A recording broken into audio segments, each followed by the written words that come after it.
umaga po sa inyo lahat. Sumapit na naman ang oras para sa liwanagin natin. Ako po si Weng de la Fuente.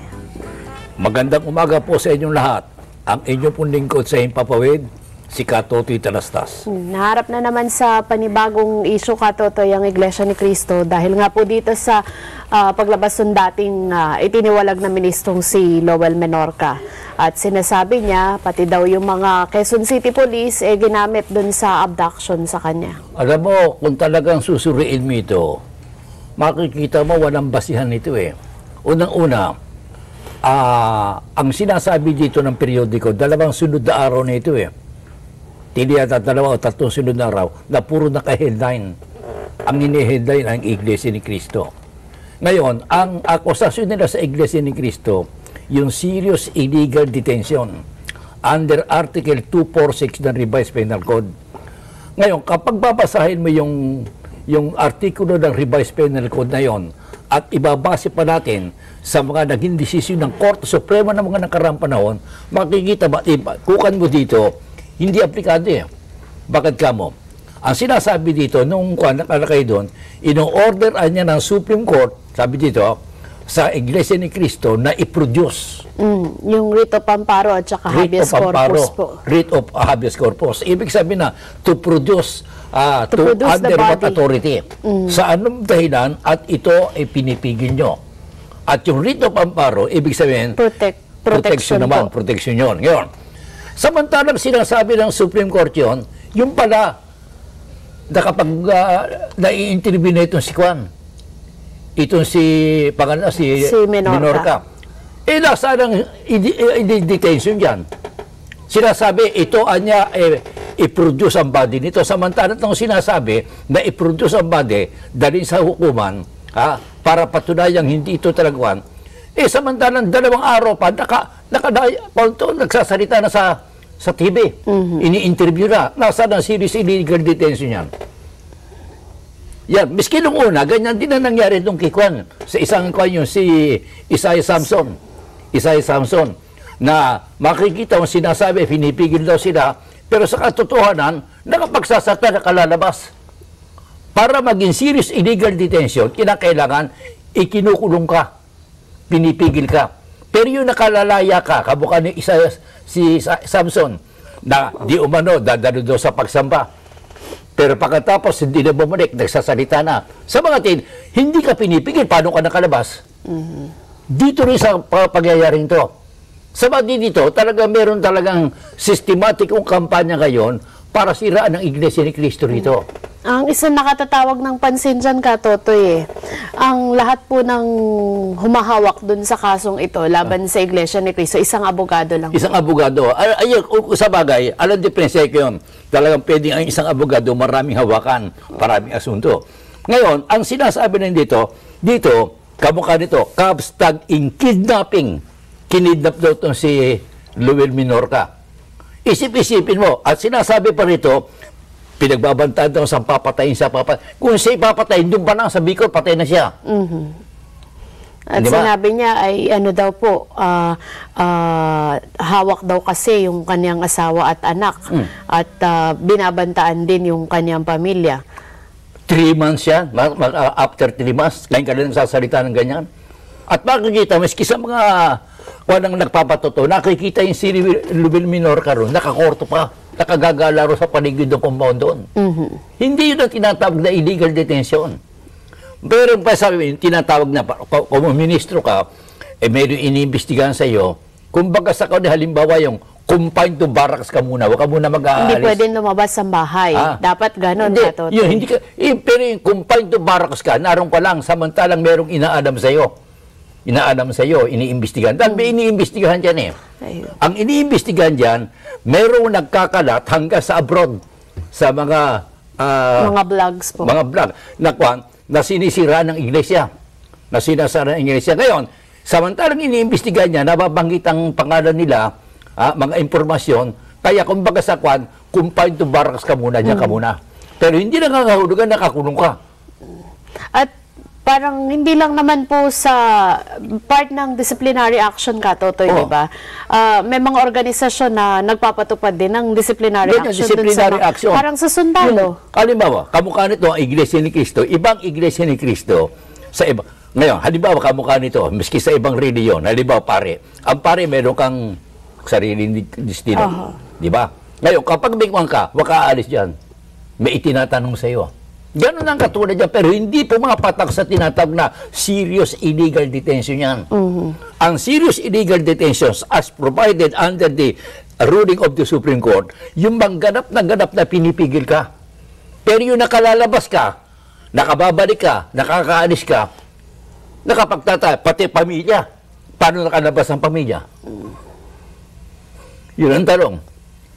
Nakaroon ba ng pagsalakay doon? Wala naman yan. May sinabi nga po nila, ni-rescue daw eh. Pero hindi ganun yung totoong kwento. Meron pumasok doon, kinuam. Sila mismo nagsasabi, hindi sila nakakapasok paano na-rescue yun? At sa mga darating na araw, Katotoy, lalabas, yung sinasabi niyang hindi siya nadadalaw, may mga patunay na may mga nakakadalaw yung may nakakadalaw. Sa mga dito, malalim ito. Ito panloob ng Iglesia ni Cristo ito, na kung paano sa ibang reliyon, ibang organisasyon, kay reliyon, kay hindi reliyon, nakakaroon ng tinatawag na pag-imbestigan, panloob, yun ang ginaalam ng Iglesia ni Cristo. Sapat, meron dito nanira. Simula nang mamatay si K.R.D. Manalo, di humali dito ang anak, si Ka Eduardo Manalo. Meron tila hindi nasisihan dyan. Sapat ang patakaran ni Ka Eduardo, unang-una, itong iglesia, hindi pag-aari ng pamilya ito. Hindi pang pamilya ito. Not a family corporation. Hindi family corporation. Doon lamang, medyo nasakta na sila.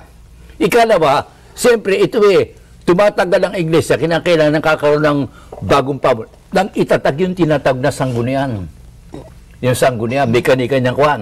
Yung hindi nalagay, dati-dati hinahawak ang pwestong yun. Sumamandog. Group of elders kung tawagin po. Yun, di ba? Yung sumamandog. Yung sentimiento nila, yan dinadaan sa ganyan. Palihim.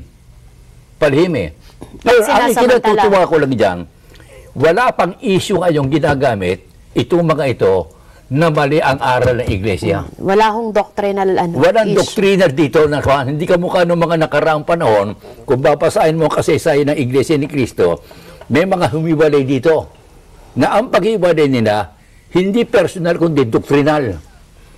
Halimbawa sila Raimundo Mansilungan, dati sa Iglesia ni Cristo, lumipat ng Saksi ni Jehovah. O sila Ora, kung sino-sino pa yan, Teodoro Santiago, mga natiwalag yan. Ang pinag-uusapan, doktrina. Pero ito, hindi doktrina ito May personal po ito. Personal ito Personal ito. Kaya ako, ang nasa katwiran ko, magkatao yan. Hindi dahilan niya para papatol tayo dyan. Maaaring ako madikit sa isang ministro dyan. Kabarkada ko, ganito, ganyan. Miskin nung araw. Kabarkada ko. Pero nang matiwalag sila, ako kadibati nila. Wala sa akin yung personal ang pagdating sa reliyon, ang reliyon, walang personalan dyan. Ngayon, ito na sinasabi, ibabalik natin dito, walang serious illegal detention yan. Kung titignan mo, facts of the case dyan, kamukha sinasabi, nag-utos ang Korte Suprema, ituan niya, dalhin dito. Dadalhin, na-interview na, binibira ang iglesia. Yun nga po. Pero maganong, Hindi ba naging moot and academic na yun, Katotoy? Hindi na sa mukha. Moot and academic. Ang nangyari, ang moot and academic, huli na. Hindi lang sa basta huli, kundi kitang-kita mo, maling-mali yung bakit na mag-a-apply pa, ikaw pa kawalan, nakakawala ka na, nagsasalita ka na laban sa iglesia. Isip-isipin mo, eto tatlong kwanta. Ngayon, makita mo interview. Manila Hotel. Sa Bayview Hotel, Katotoy. Bayview ba ito o Manila Hotel? Sa Bayview po. O, maski Bayview, mamahalin ng Bayview Hotel. Pero bawal tayo dun sa fresco nila kahapon, Katotoy. Di ba? Di tayo pinapasok dun sa fresco. Sa mga dito sa kwan, merong isang nasa sa likod dito. May gumagamit. Ang nakikita rin natin yan, sila Minorca, ayan, kung sino-sino yan, pero merong nasa likod dito. At may mga interest group din na nagsasamantala, Katotoy. Merong sinasamantala, lalo ngayon. Dadating ang halalan. May nagsasamantala dyan. syempre, ang isa siguro, kung hindi nila makuha ang suporta ng iglesia, basagin natin ang pagkakaisa ng iglesia. Hindi lang Ganun yan, personalan yan eh. Makita mo, ito mga natiwalag na ministrong to, sayang, makikita mo, kung titignan mo mga lahi niyan, kamukha niyang minor, kapatid tatay niya, nakasama ko eh. Dati din yung ministro yung tatay niya, nung nabubuhay pa. Dito, nasa iglesia yun, yung araw eh. Namamahala sa estasyon yun eh. Pagkatapos, kung sino-sino pa. Samson. Isaiah Samson. Sayang, alam mo, nakapanghihinayang eh. Ayun. Tingnan nun natin, dahil sa mga darating na araw naman po, sabi nga, magtitining yung mga bagay na yan, at ang posisyon po ng Iglesia ni Cristo, ano man yung mga haharapin nila, handang harapin din. Maring meron silang kinaiinisan diyang ilang nasa loob. Bakit alam mo na itatag yung tinatawag na sanggunian? Merong dati hawak yung ganong pwesto, kayo hindi niya nahawak, iba na hawak. So, nasanay na may Di ba? May influence. Nasanay niya lang siya may hawak roon. Biglang inalis siya. Yun, isang motibo yun. Isang motibo pa yan, dati kumikita siya sa pwesto ngayon. Biglang nawala sa kanya. Hindi natin alam mga bagay na yan, Katutoy. Sige po, sa ating pagbabalik, talakayin natin yung iba pa mga mahalagang issue. Diyan lamang po kayo. Magbe-break lang ang liwanagin natin.